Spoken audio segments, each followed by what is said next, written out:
specialist ဖြစ်တဲ့အတွက်သူတို့ရဲ့ area သူတို့ရဲ့ဘာသာရပ်ကိုတစ်ဖက်ကန့်ခတ်ထဲထဲဝင်တည်ကျွမ်းနားလေတယ် leadership role ကိုမရောက်သေးဘဲနဲ့ဘယ်အတတ်ပညာကိုမှလည်း deeply understanding မသိဘူး specialist professional လည်းဖြစ်မနေဘူးဆိုလို့ရှိရင် winning formula အနေနဲ့ဒီ vlog ကအကြံဉာဏ်ပေးချင်တာက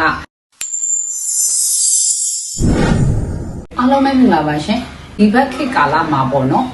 တခုတည်းကိုပဲအထူးပြုတတ်တဲ့ specialist ဖြစ်တင်သလားဒါမှမဟုတ်ရင်အရာရာကိုနည်းနည်းနှံ့နှံ့ဆက်ဆက်သိတဲ့ generalist ဖြစ်တင်သလား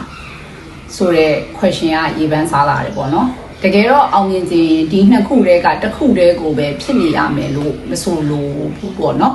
အဲ့တော့ပထမဆုံးအနေနဲ့ specialist ဆိုတာဘာလဲတော့ specialist ဆိုတာကဘာသာရပ်တစ်ခုအသိပညာတစ်ခုကိုကထဲထဲဝင်သိနာလေ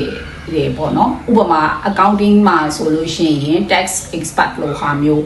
IT မှာဆိုရင် cyber security specialist လို့ဟာမျိုး finance မှာဆိုလို့ရှိရင်လည်း data analysis လို့ဟာမျိုး professionally တက်နေတဲ့လူမျိုးတွေက specialist တွေလို့ယူလို့ရတယ်ပေါ့နော်အဲ့ specialist တွေရဲ့ strength အားသာချက်ကဘာဖြစ်မလဲဆိုရင်သူက skills တစ်ခုကို deeply understanding သူကသိတယ် specialist ဖြစ်တဲ့အတွက်သူတို့ရဲ့ area သူတို့ရဲ့ဘာသာရပ်ကိုတစ်ဖက်ကန့်ခတ်ထဲထဲဝင်တည်ကျွမ်းနားလေတယ်ဒီလိုလူမျိုးတွေက demand ရှိတဲ့နေရာမှာ broad market ရှိတဲ့နေရာမှာဆိုရင်အရန်အသုံးဝင်ပြီးတော့သူတို့ရဲ့ salary တို့မို့ကြီး professional ကြီးကလည်းမြင့်တယ်ပေါ့နော်ဒါပေမဲ့ weakness တစ်ခုအနေနဲ့ကကြတော့ industry change ဖြစ်လို့ရှိရင်သူတို့မှာ risk ရှိနိုင်တယ်ပေါ့နော် one scale ကိုပဲ always specialize focus လုပ်ထားတာဖြစ်တဲ့အတွက်ကြောင့်မလို့ရုပ်တရက် change လုပ်ဖို့သူတို့ကခက်တယ်ပေါ့နော်ဥပမာဆိုရင် taxi driver တယောက်က experience ရှိတဲ့ taxi driver တယောက်ကလမ်းကြောင်းပေါင်းမြောင်များစွာကိုသူတို့ကသိတယ်ဒါပေမဲ့ဒီဘက် AI ခေတ်မှာကြတော့ Grab တို့ Google Map တို့ပေါ်လာပြီးဖြစ်တဲ့အတွက်ကြောင့်မလို့လမ်းကြောင်းကိုကျွမ်းကျင်ချင်းမသိတော့ညာလဲ from နဲ့ to destination ကိုတေချာရိုက်ပြီးတော့ Google Map အတိုင်းမောင်းရမယ်ဆိုလို့ရှိရင်ဒီလမ်းကြောင်းသိခြင်းဆိုတဲ့ intuition လို့မဟုတ်လို့ရှိရင် historical experience ကအရင်ကြီးအသုံးဝင်တော့ပေါ့နော်အဲ့ဒါကြောင့်မို့လို့ဒီ skills တွေရဲ့ value ကလည်းလျော့သွားတာပေါ့နော်အဲ့တော့ generalist ဆိုတာပါလဲ generalist ဆိုတာကတော့ skills အမျိုးမျိုးကိုထိစပ်နားလေတက်ကြွနေတဲ့လူမျိုးပေါ့တစ်ဖက်ကန့်ခတ်ကြည့်တော့သိရမှာသိမယ်ဒါပေမဲ့ skills မျိုးစုံကို तू ကထိစပ်ဖူးတယ်လောက်ကင်မှုတယ်တည်ကျွမ်းမှုတယ်လေဟာလူမျိုးဥပမာ marketing ကိုလည်းသိတယ် accounting ဆိုတဲ့ basic concept ကိုလည်းနားလဲတယ် finance ကိုလည်း तू ကသိတယ် operation ကိုလည်းထဲထဲဝင်မလုပ်ဘူးရင်တော့မှ operation process တွေ procedure တွေကိုနားလည်နေတဲ့လူမျိုးဖြစ်တယ်ပေါ့နော်အဲ့တော့သူ့ရဲ့ strength ကဘာဖြစ်မလဲဆိုရင်သူက adaptability မြင့်တယ်သဘောကတော့ပြုလွယ်ပြင်လွယ်ပြောင်းလွယ်တိလွယ်တက်လွယ်တယ်ပေါ့နောက်တစ်ခုက problem solving skills မြင့်တယ်သူက content ဆက်တိနားလည်နေတာဖြစ်တဲ့အတွက်ကြောင့်လို့ဒီနည်းနဲ့မြိုင်ဟိုနည်းနဲ့သူပြောင်းပြီးတော့ရှင်းမယ်ဆိုတဲ့ problem solving skill လည်းမြင့်တယ်leadership role ယူထားတဲ့လူတွေအတွက်ဆိုလို့ရှိရင်ဒီလို generalist ဒါမှမဟုတ် general knowledge ရှိတဲ့လူတွေအတွက်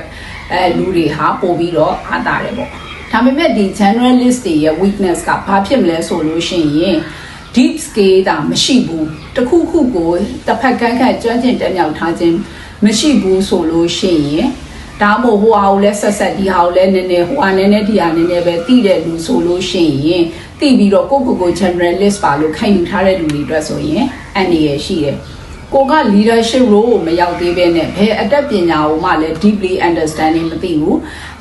specialist professional လည်းဖြစ်မနေဘူးဆိုလို့ရှိရင်အဲ့ဒီလူတွေအတွက် generalist လို့ခံယူထားတာဒါအမို့ဟိုနည်းနည်းဒီနည်းနည်းသိခြင်းဟာအရန်အန္တရာယ်ရှိတယ်ပေါ့နော် entry level သမားတွေအတွက်ဆိုရင်အများထဲမှာသူဟာ stand out လုပ်နိုင်စွမ်းမရှိဘူးဖြစ်တဲ့အတွက်ကြောင့်မလို့သူ့အတွက်အန္တရာယ်ရှိတယ်အဲ့တော့ဥပမာအဖြစ်ဆိုရင် founder တယောက်သာဖြစ်ခဲ့မယ် entrepreneur တယောက်သာဖြစ်မယ်ဆိုလို့ရှိရင် accounting ကိုလည်းသိနေမယ်ပြီးရင် marketing skills လည်းသူကသိနေမယ်sales ဆိုတာကိုလည်းသူကောင်းကောင်းလုပ်နိုင်မယ်ဆိုလို့ရှိရင်ဒီလူအတွက်ကအားသာချက်ဖြစ်နိုင်တယ်အဲ့တော့ဒီဘက်ခေတ်မှာ specialist ကရေးဖြစ်ဖို့ရေးကြီးလား generalist ဖြစ်ဖို့အရေးကြီးလားလို့မေးမယ်ဆိုလို့ရှိရင်ပွင့်ပွင့်လင်းလင်းပြောရရင်ဒီဘက် AI ခေတ်မှာ pure specialist or pure generalist ကအသုံးမဝင်တော့ပါဘူးအသုံးမဝင်ဆိုတာမလုံလောက်တော့ပါဘူးပြောချင်တာက အဲ့တော့ winning formula အနေနဲ့ဒီ vlog ကအကြံဉာဏ်ပေးချင်တာကဘာကိုပြောလဲဆိုတော့ T-shape scale set ကိုသုံးရမယ် T-shape scale set ဆိုတာက vertical line မှာ special or deep scale တစ်ခုခုကိုကတေးသေးချာချာတိကျွမ်းတက်မြောက်နေရမယ်အဲ့ဒီ specialist scales တစ်ခုခုကို base ယူထားပြီးတော့တစ်ဖက်ကန့်ကတက်မြောက်အောင်လုပ်ထားရမယ်အဲ့လိုပဲ horizontal line မှာကြတော့ generalist scale တွေကိုလည်းကိုကစူးစမ်းတက်မြောက်ထားရမယ်ပေါ့ဥပမာကိုက finance professional တယောက်ဖြစ်တယ်ဆိုရင်ဒီ scale အနေနဲ့ကိုက financial modeling တို့ business valuation တို့တေးသေးချာချာတက်မြောက်နေရမယ်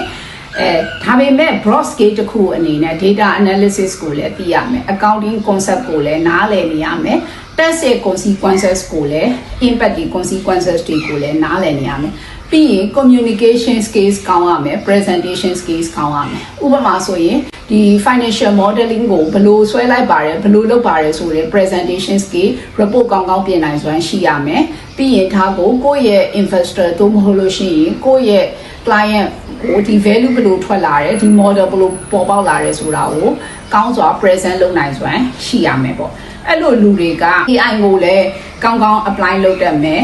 ဆိုရင် career growth ဖြစ်ဖို့မြန်တယ် leadership role ရောက်နေတဲ့လူတွေအတွက်လည်းပို့ပြီးတော့အဆင်ပြေဒါကြောင့်မလို့ဒီဘက်ခေတ်မှာ generalist ဖြစ်ရမယ် specialist ဖြစ်ရမယ်လို့အာမခံချက်ဘာမှမရှိဘဲနဲ့ recommend ပေးရမယ်ဆိုရင်တော့ hybrid professional ဖြစ်ဖို့ကြိုးစားပါလို့ပဲပြောရမှာဖြစ်ပါတယ် hybrid professional ဆိုတာကဘာကိုပြောချင်တာလဲဆိုရင်ကိုယ့်ရဲ့ specialized professional skills တစ်ခုကိုလည်းလက်စုပ်လက်ကင်နဲ့တစ်ဖက်ကန့်ကတက်နေပြီးတော့ channel general skills တွေကိုလည်းကိုကလေးလာနိုင်စွမ်းရှိရမယ် adaptable လုပ်နိုင်စွမ်းရှိရမယ်တဘောကတော့သင်ယူတက်မြောက်နိုင်စွမ်းရှိမယ်ဆိုလို့ရှိရင်ဒီဘက်ခေတ်မှာ hybrid professional ဖြစ်မှသာလျှင်ပို့ပြီးတော့ဒီ AI ခေတ်မှာရပ်တည်နိုင်မယ်ပေါ့နော်ပို့ပြီးတော့ကိုယ့်ရဲ့ career growth ကလည်းမြန်လိမ့်မယ်လို့ကြံ့ကြံ့ပေးကြပါတယ်အားလုံးကျေးဇူးတင်ပါတယ်ရှင်